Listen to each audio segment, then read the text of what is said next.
Good morning, Miami Valley, and welcome to another Dose of the District. I'm your host, Lieutenant Matt Clark, with Miami Valley Fire District, and today we have a wonderful show, and our topic is women in the fire service. I have three great people here today with me, Leigh, Erika, and Taylor. How are you guys doing? Good. How are you? Good. So today we're going to talk about women in fire service and the challenges or roadblocks you may have had or may not have had from the 90s all the way up to 2009, 10. So, Leigh, tell me a little bit about yourself. My name is Leigh Brewer. I was with the Beavercreek Township Fire Department. I started out as a volunteer in what is now Riverside Fire Department, and then moved to Beavercreek full-time in 90, and retired from there in 2001. Great. Erika?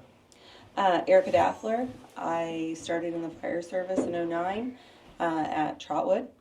I moved and started full-time at the City of Moraine in 2019, and then I started here at Miami Valley Fire District in 22. Great. I'm Taylor Meldrum. I started in the fire district about a year ago, and a little bit before that I was at Turtle Creek Township, so I started my fire journey in about 2022. That's great. And Leigh, I worked with Leigh starting back in 2000, May 7th, 2000. I was hired on the Beavercreek Township, so I've known Leigh for quite a bit. 21 years, I think we worked together. Yep.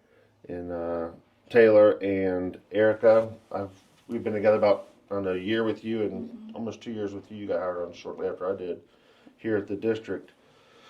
So today we're going to talk about a few different topics, from what made you want to become a firefighter and how would you inspire young girls who want to pursue this job. So Leigh, back in 1989 you became a volunteer, and then shortly after that in 1990 you became a full-timer with Beavercreek. What would you say some of the challenges you had from the fire academy to finding a full-time job were? I got started. I was a volunteer in, like I said, it was Mad River back then. It is now as Riverside. And I worked with a really good group of people there as a volunteer. We were a tight-knit group. And they opened a fire academy, and they were opening it up to any of the volunteers that wanted to be a part of that. And so I was able to switch my full-time job to a third shift job, and then, got to go through their academy there. They were getting ready to hire, or they had hired like 3 or 4 people, and they needed to get enough people to put academy together. So I was lucky enough to be a part of that, working third shift and then coming in and working the fire academy every day. It was a 40-hour work week. That was pretty challenging. That was a Monday through Friday? Monday through Friday, yeah. So that was pretty tough. I enjoyed the practical days more because I could keep engaged and stuff like that.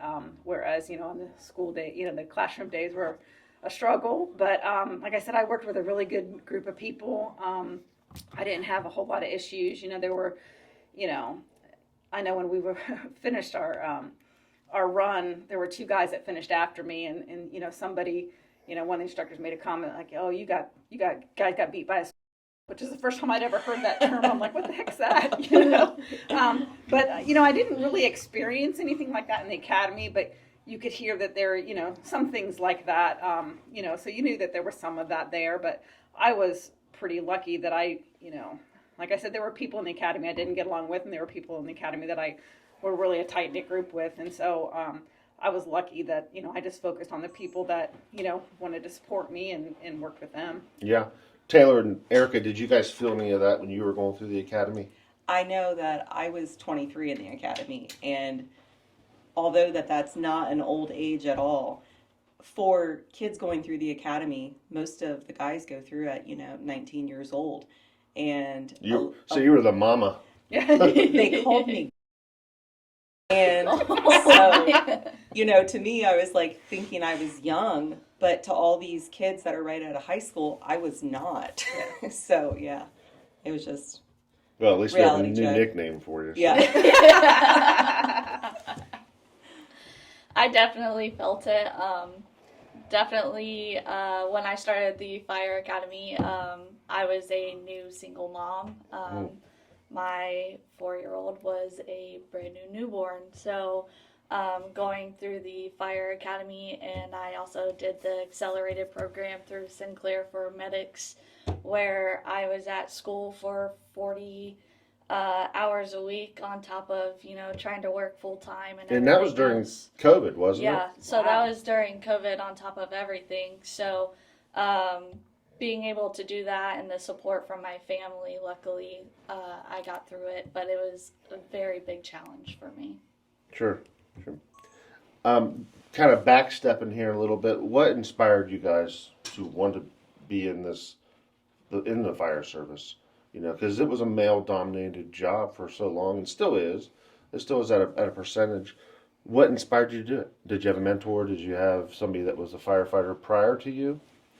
So a lot of my family is all civil servant, either they're military, my dad's a retired officer, and I wanted to go to school for art.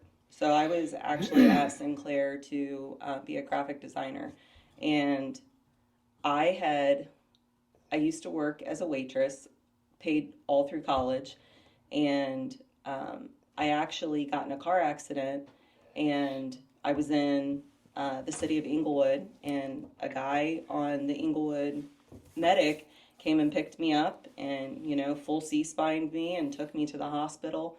I had, T-boned a car and caused a bunch of damage. And from that, I just kind of thought, I wish I could be that person for somebody else. I was involved in the JCs, and there was a group of people there that were on the fire department, and they were like encouraging me to join and wanted me to be a part of the fire department. And I was like, well, I think I'd really like the medical side of that. I said, but I didn't want to do the fire stuff.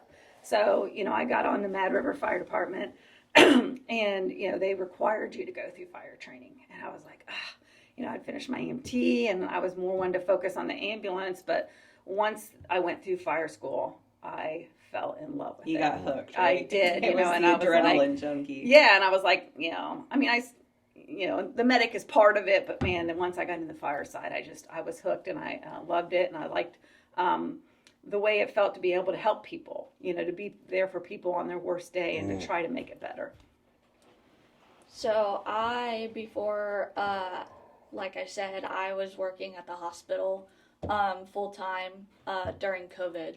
And me as a patient care tech, what they would do is, as people were passing away, because families couldn't sit with their family members while they were passing away, they would have you as a patient care tech go in and sit with the family member so that they weren't there on their worst day by themselves. So during that time, I, kind of reflected on my life, and I was like, I don't want to become a nurse and be there, just at the end. I want to be there at the beginning as well, and be able to help people at the beginning of their worst days as long and at the end if they need me there. I don't have any family in the fire service or anything like that, so I knew I wanted to also have a job that my daughter could look up to and be like, that's my mom. So Right. Yeah, Absolutely. so I was like, you know what, I'm going to go through EMT school and medic school. So I did mine a little backwards. I went through EMT and medic first before I did the fire academy. And then once I did medics, I was like, okay, we're going to do fire. And then my first day of the fire academy, I was like, this is the job for me. Yeah, I was like, I'm ready to do this. So I want to say, out of all of us, we all like that EMS side. We all wanted to do the patient care, and I know that when I went through basics, that was one thing that my instructor said to me, that if you want to make a career out of this and you don't want to drive a private ambulance your whole career, you have to go to the fire. So I know that right after I finished basics, I had signed up for level 1, and the instructor at Sinclair, are we allowed to say Bill Hoover? Of course. Sure. He asked me my very first day of class, he was like, why are you here? And I go, well, I'm here to see if I can do it. And if I can't, then I won't make it. And it just ended up being a really good experience. Yeah. I know when I told my family that, I was going into the fire service and everything, they were just kind of like, are you sure? Mm-hmm. Like, you're small, you're a female, like, are you sure that's what you want to do? And I was like, yeah. And, I remember my grandma telling me, she's like, I know that you're determined, and if you don't, like, if you put your head to something, you'll actually get it done and everything else.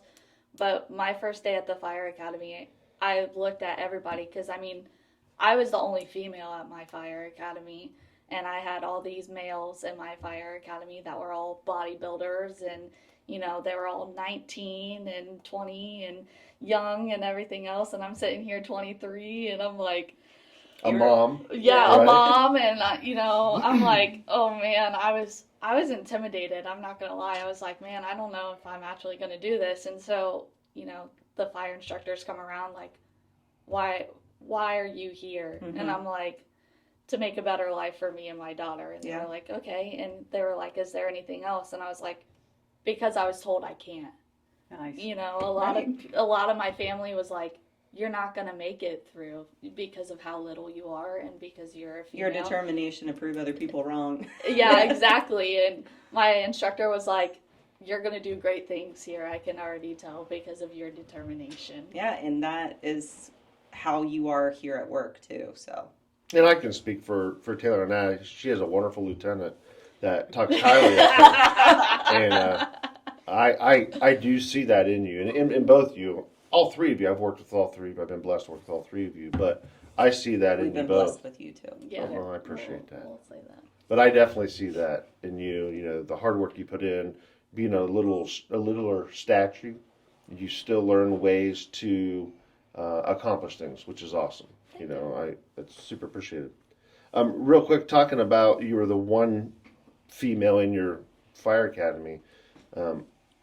I get to teach at some of these schools now, and from when I went through the fire academy, and a lot of us went through the fire academy, there were less females, right? Mm-hmm. Now, it's probably 30% females in these academies, which is great. Yeah. From the 1980s where it was 1% on the job to 2024, there's 15% to 18% females in the workforce. So we see the trend moving up, which is great.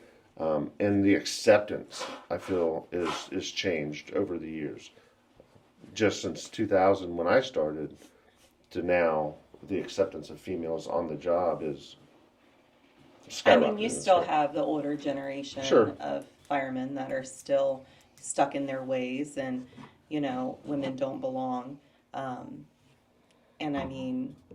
to me, it's just more of an ignorance thing. I don't let it bother me, and I don't really think about it a whole lot.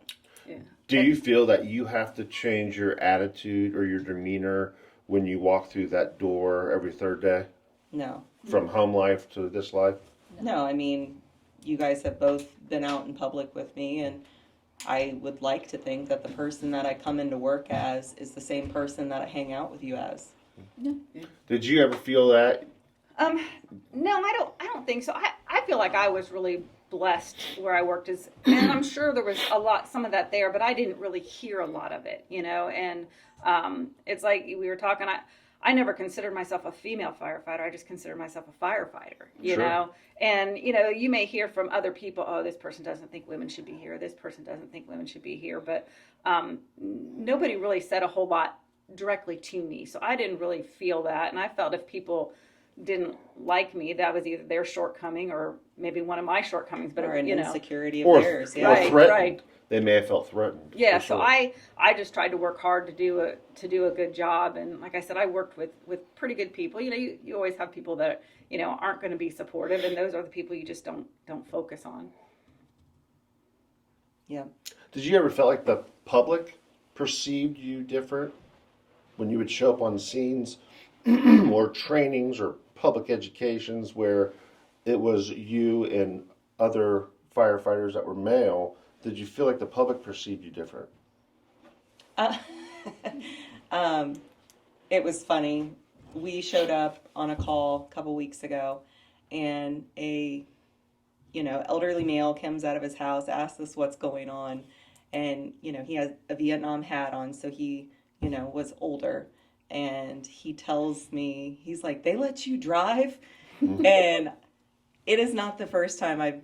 I'm sure both of you have experienced that. It is just so funny that in a older man's perspective, seeing a female drive a ladder truck or a fire truck to them is like unheard of. Yeah. You should not be allowed to operate heavy machinery. Like, it's just funny. I remember this call, and this crew that I had at that time, that day, 3 of us were females, and there was 1 male, and we got sent on a lift assist at a local nursing home, and there was this person that they needed assistance, and they were a larger person, and the nurse showed up and goes, I told them we needed to lift somebody heavy, and they sent us a bunch of girls.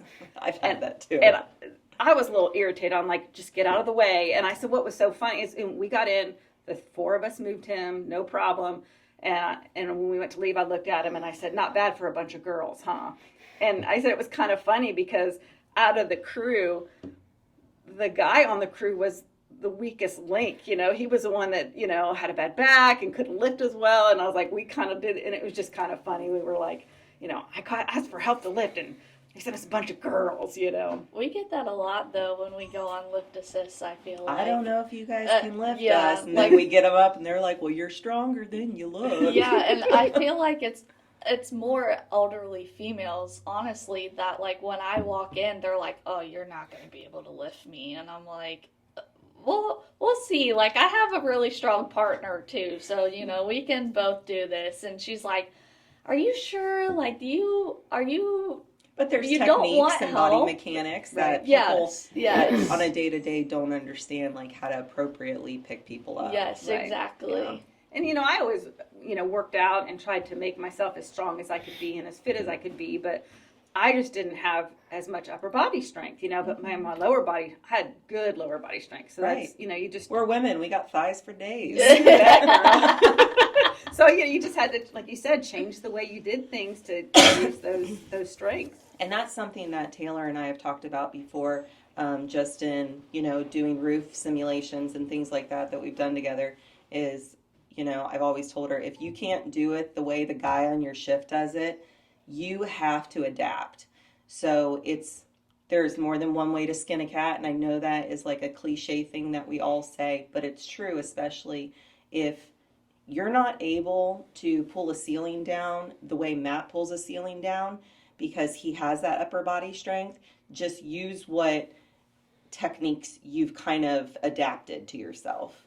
So I know that that's things that she and I have talked about just on trainings. Yeah, that's one thing I had to learn about going through the academy big time was, like I said, I had all these men with me who picked up this hose that was charged and everything that, we're going up these stairs and everything, and I'm struggling to get this hose line up because I'm doing it the way the instructors want me to, and all these guys are like, just putting it over their shoulders and carrying it up like it's nothing, and I'm sitting there mentally, I'm like, I don't think I can do this. Well, that 50-foot section is a third of your body. Yeah, weight. it's it could be Seriously. 60 to 80 Seriously. pounds. Yeah, exactly. And so I'm like, I need to figure out a different way to do this. So what I did was, I put my back to the stairs and I just heaved it up, and my instructor just looked at me and he was like, what are you doing? And I was like, this is the only way I can get this hose up here. And he's like, okay, well, if that's the way you have to do it, that's the way you have to do it. And on the scene of a fire, nobody cares how you carry that hose. Exactly. As when long they as need it it. gets there when they need it, that's all that Exactly. matters. So in firehouses, from when I started to now, they've changed. They've evolved from open bunk rooms, which still some firehouses have those, where the females and the males slept in these open bunk rooms where there's a bed here, there may be a partition there, a bed, partition by bed, to where now they're building firehouses where they have separate rooms. Did that play a factor at all when you first started? Did you ever have to deal with firehouses like that? Did you feel comfortable? Did you not feel comfortable?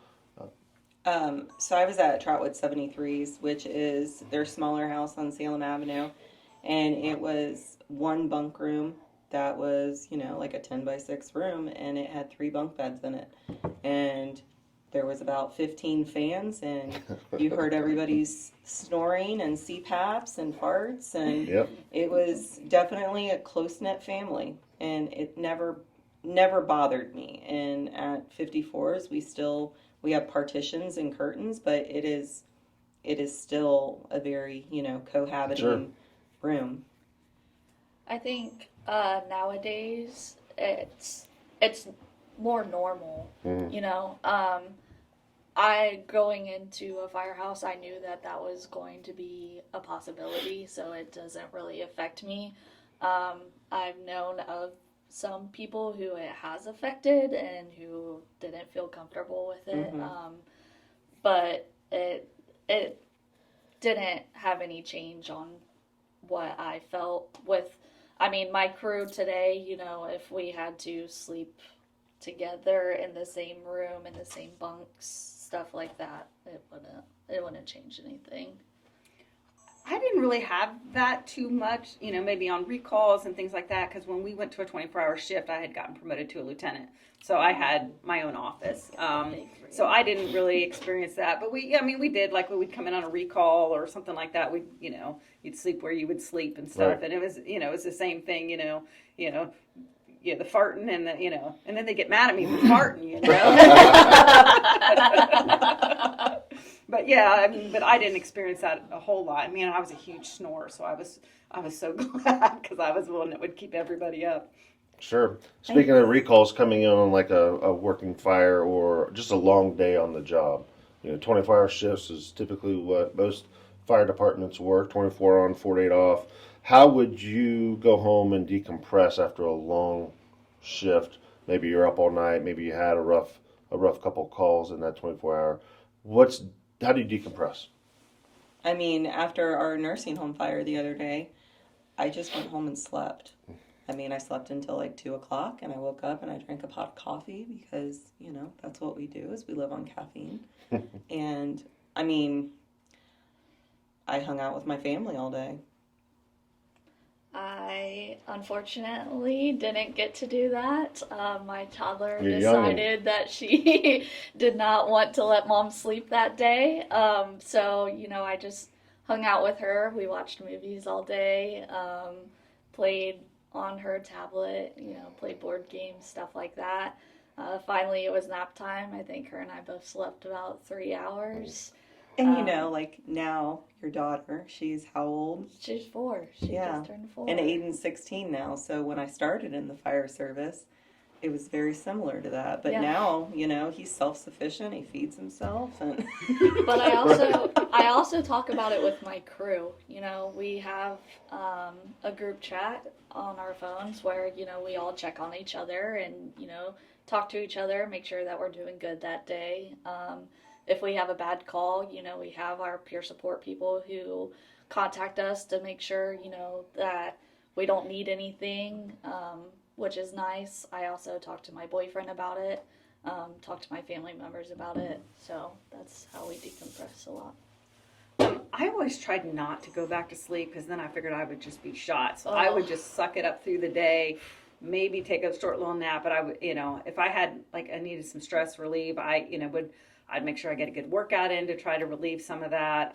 I was lucky, a little bit into my career. My significant other, he was a firefighter and in the job. So it was somebody that you could, that understood when I wanted to talk about these things. Because you would try to talk to things, especially things on calls where medically it just didn't turn out so great for the person. And people just didn't understand, and they didn't understand that black humor sometimes that if you would talk about that. So it was nice to have somebody as a significant other, and even like you said, friends. And we didn't have chats back in the day when I did, we didn't, nobody had their own phone. Well, your pager. My pager. It's funny, we talked about that. My first pager, all you could do was put in a phone number, and call somebody back, but it's nice to have that group of people that have been there and know it, that you can communicate with, because people that haven't been there don't always understand. And I think that when my husband and I started dating, that was something that was appealing for both of us, is that both of us understood sometimes you're just tired and you need to come home at 8 o'clock in the morning and go back to bed. And I think that, for people that have 9 to 5 jobs, they see that as like a laziness. Mm-hmm. But when you're up all night, or, you've had 2 structure fires in a row on the same day, you are just in need of that sleep and you're exhausted. So having, a co-partner that does the same thing is really helpful. There'll be a lot of people, hopefully a lot of people that watch this podcast. What would you say to the younger generation of females that want to pursue the fire service, that are interested in pursuing the fire service? I mean, I would say there was a young girl that did a outing with us. It was like a high school career day for Miamisburg, and she was there through CTC, and she is like the person on their flyer, and she was just a go-getter. And I was telling her, like how passionate you are right now. Don't let that, go to the side when somebody discourages you or makes you feel bad or makes you feel like you're not adequate, because, the naysayers, they're not going to be there in the end. Just continue to better yourself. And if this is something that you're passionate about and it's something that you want to, see through, then, who cares what other people say? And she was talking to all these kids at the career day, and she was so excited about it. And she got other young women there to take our flyers and to think about going into CTC program at Miamisburg. And it was really nice to see somebody that was significantly younger than me. She was so passionate that she got other people excited about it. And I think that if you have that, don't lose that. Don't listen to what other people have to say if they're going to put you down. And I think, like, working hard, just put in that effort that you need to do to learn what you need to learn and do what you need to do.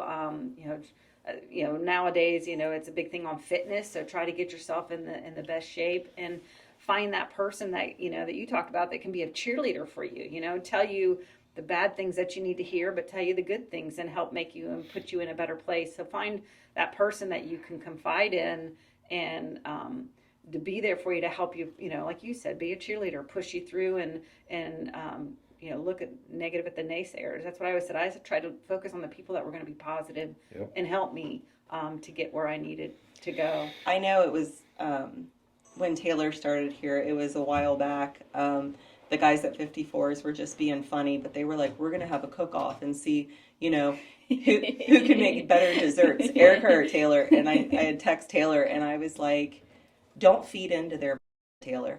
I was like, they're trying to pin us against each other. And I was like, don't fool them. I was like, they're fat kids. They don't need dessert anyway. But, it's just things like that where, like, I do feel like there's so many times that we are pinned against each other just as women. Mm-hmm. That in the fire service, there's not that many of us to begin with, and we should be on each other's side. We should be advocating for each other, encouraging each other. Because, women are awesome, right? Yeah. And women, speaking of that, they're 10% of the Miami Valley Fire District. Mm-hmm. Yes. At least. And we're the loudest. Yeah. Here. And that's funny you mentioned that, because, coming to do this today, I've been, thinking back on a lot of things and looking at the stuff, the talking things you wanted to talk about was, and I said, I wish that there had been less competition, mm-hmm. Because back in my day, I felt like that rather, and there was one other female that was on the fire department when I got hired, and instead of embracing her as a friend, it was more like a competition that, I had to be better. Yeah. And I wish that wasn't like that, and I don't think it is as much now. And, but that's one thing is, I thought about when we were, coming in here today was, I wish, we need to be more supportive of each other rather than, outdoing each other. Right. I feel like if you're a female and you want to do it, do it. don't be afraid because of your size. Don't be afraid because of your age. It doesn't matter. If you can put your head to it, you can do it. You have mountains and valleys in your life. It doesn't matter if you're at the peak or if you're down below. You'll always have the strength to do it if you put your head to it. That is one thing that I've learned through this fire service and everything else. Words of affirmation. Yeah, and if you have any questions, most fire departments allow you to do ride-alongs. So you can always call fire departments around your cities, see if they'll allow you to do ride-alongs. If you are questionable about if you want to join the fire service because of certain things, or if you feel like, I feel like I can do this, but I'm, hesitant or anything like that, call your local fire department, see if they allow you to do a ride-along, and see if this is truly for you. Mm-hmm. Yeah, very good. Anything else to add? No? Yeah. Mm-hmm. I mean, as always, I'm thankful that all three of you were able to show up today and do another podcast here. I want to thank you all for showing up. Thanks Chatting. for having me. Thanks for Yeah, having thank us. you. Chatting with Appreciate you. it. I appreciate every single one of you.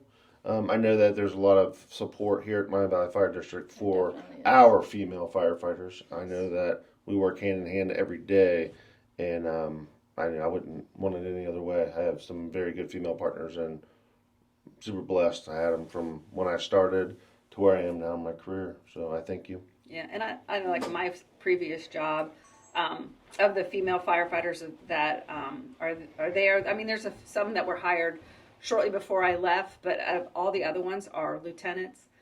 Chief, one's Yeah. a division chief. So 2 of them became lieutenants. 2 of us became division chiefs. So you can do whatever you want to do, and the position is there to move up and set an influence for other people.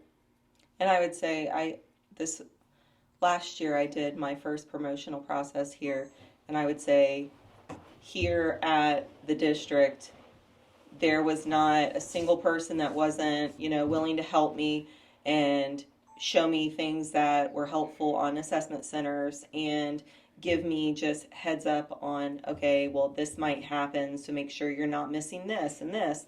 And it was just